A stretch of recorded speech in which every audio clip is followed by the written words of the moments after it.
This is Monocle on Design Extra. It's a short show to accompany our weekly programme where we discuss everything from architecture and craft to furniture and fashion. I'm Maylie Evans. As we come to the close of yet another year, it is of course the time for introspection.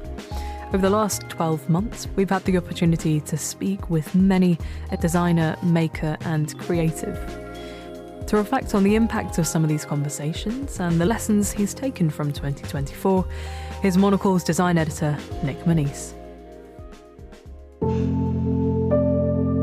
Over the festive period, I always find myself reflecting on the previous 12 months in anticipation of what to expect from the year ahead.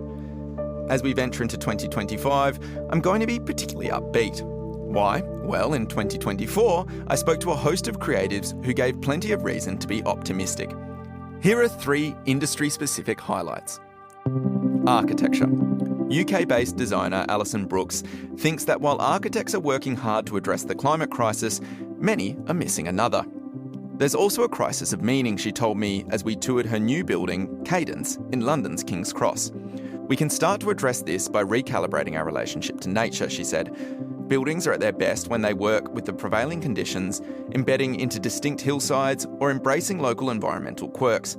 It's an approach that enhances the spirit of sight and the enjoyment of inhabitants too. Graphic design. Mark Gowing is one of Australia's leading graphic designers and artists who launched his new type practice, The Letters, in late 2024. His advice to young designers is to view AI and new technologies as an opportunity.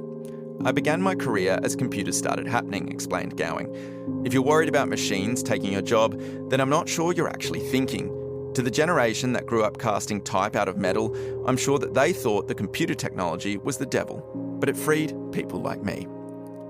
Perhaps by sensibly embracing AI and other new tech developments, we can free ourselves too.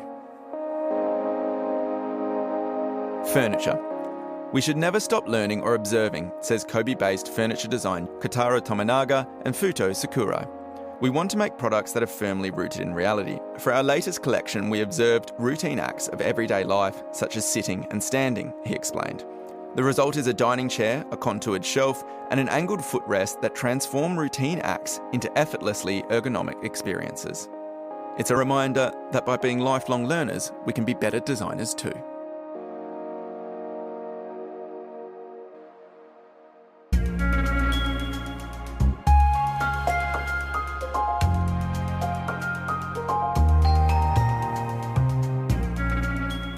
Nic Monisse there, Monocle's design editor.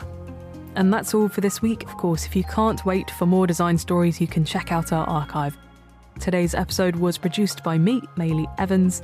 Thank you very much for listening,